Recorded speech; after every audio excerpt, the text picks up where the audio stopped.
Bonjour à tous, j'espère que vous allez bien. Aujourd'hui on se retrouve pour la présentation de mon deck profile Clair de Lune, toujours réalisé avec 3 coffrets. Donc c'est vraiment un très bon deck. Il a fait finaliste au championnat du monde l'année dernière. Il y a eu une carte qui a été importée avec ce coffret comme nouveau support. Donc on va tout de suite partir sur la decklist que l'on peut réaliser avec ces 3 coffrets.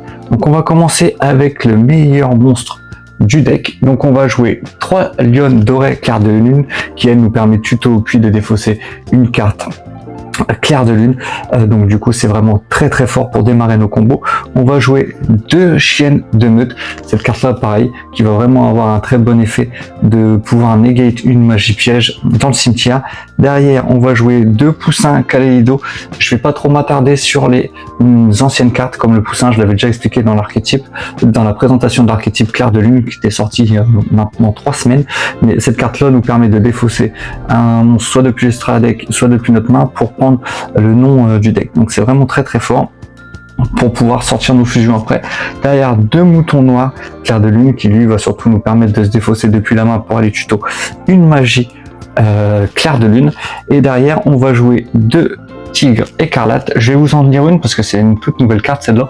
En plus elles sont vraiment magnifiques je trouve en ultra rare. Si vous activez un effet de monstre Clair de Lune sauf durant la damage step, vous pouvez invoquer spécialement cette carte depuis votre main. Puis si vous avez activé cet effet durant le tour où votre adversaire a activé une carte ou un effet, vous pouvez ajouter une polymérisation depuis votre deck ou cimetière à votre main. Si cette carte est envoyée au cimetière par un effet de carte, vous pouvez invoquer spécialement un monstre Clair de Lune, monstre niveau 5 exclu depuis votre extra deck face recto ou cimetière. Mais il ne peut pas activer ces effets, vous ne pouvez utiliser chaque effet de tigre écarlate Clair de Lune qu'une fois par tour. Donc c'est vraiment, ça apporte vraiment un petit plus le fait de pouvoir s'invoquer spécialement. Donc c'est vraiment très très fort pour le deck. Derrière on va passer au one off, la petite Marthe jaune Clair de Lune qui elle va être une cible à envoyer au cimetière pour pouvoir faire son effet derrière qui va être de remonter un monstre Clair de Lune en main. Généralement on va essayer de remonter le petit tigre Clair de Lune qui lui c'est juste une reborn du cimetière. Derrière on va jouer un petit oiseau émeraude Clair de Lune en x1, un petit loup de Clair de Lune qui lui peut nous permettre de faire une polymérisation, donc c'est vraiment très fort. Un petit fractal tribrigade. Derrière on va jouer, enfin on va passer tout de suite aux magies. On va jouer 3 mascarades Clair de Lune qui est pareil aussi une très bonne carte qui nous permet d'envoyer un monstre Clair de Lune depuis notre deck au cimetière et en plus elle nous permet de faire, si on compte faire une fusion pendant notre tour, de pouvoir bannir les monstres depuis notre cimetière. Donc c'est vraiment très très fort. Derrière on va jouer 2 parfum Clair de Lune, pas forcément 3 parce qu'on joue la fusion qui va nous permettre justement de tuto le parfum Clair de Lune. Celle-là c'est juste invoquer spécialement un monstre depuis notre cimetière et on peut bannir cette carte depuis notre cimetière puis défausser une carte, ajouter un monstre Clair de Lune depuis notre deck à notre main. Donc c'est super intéressant étant donné que les monstres Clair de Lune pour certains ont besoin de défausser pour activer leurs effets. Donc c'est vraiment très très bonne carte. Derrière on va jouer une fusion Clair de Lune, une petite danse sérénade Clair de Lune, les 3 formations de feu Tenki qui nous permettent d'aller chercher presque tous nos monstres, sauf ceux qui ne sont pas de niveau 4.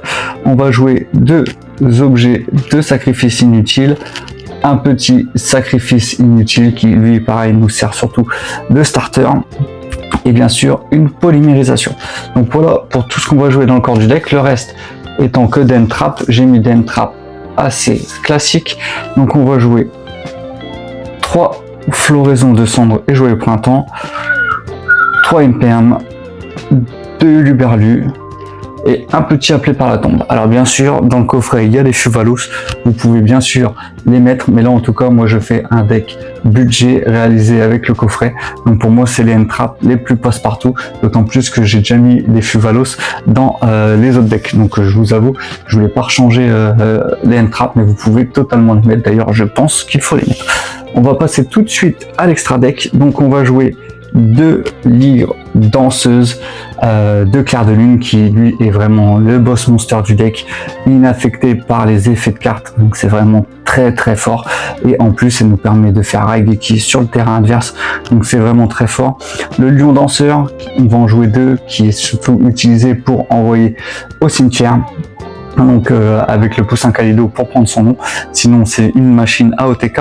Le parfum danseuse, on va jouer 2 copies pareil, donc il nous permet d'aller tuto la magie.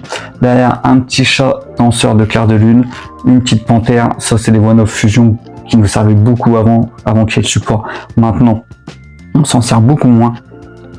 On va jouer une danseuse aux épées clair de lune, vraiment pour aller chercher les OTK si le ligre ne nous suffit pas. Un petit ange du chaos, très situationnel, mais bon, il est dans le coffret, on peut s'en servir. On a un monstre de niveau 6 et les autres sont des monstres de niveau 4. Donc on va pas s'en priver. Une petite espie pour notre board final, un petit mouton de croix.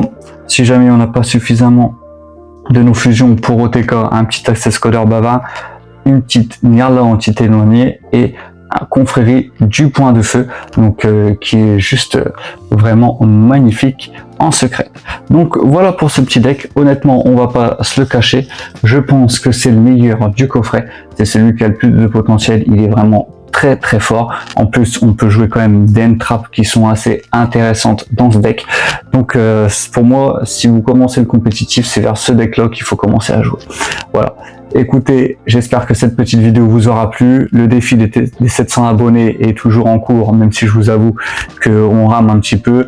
On n'a pas forcément, enfin, j'ai pas forcément les résultats escomptés, mais c'est pas grave, on va continuer. Surtout si le contenu de la chaîne vous plaît, n'hésitez pas à vous abonner, à laisser un petit commentaire pour parler de la decklist. C'était Atlas 510. Au plaisir de se retrouver pour une prochaine vidéo. À bientôt.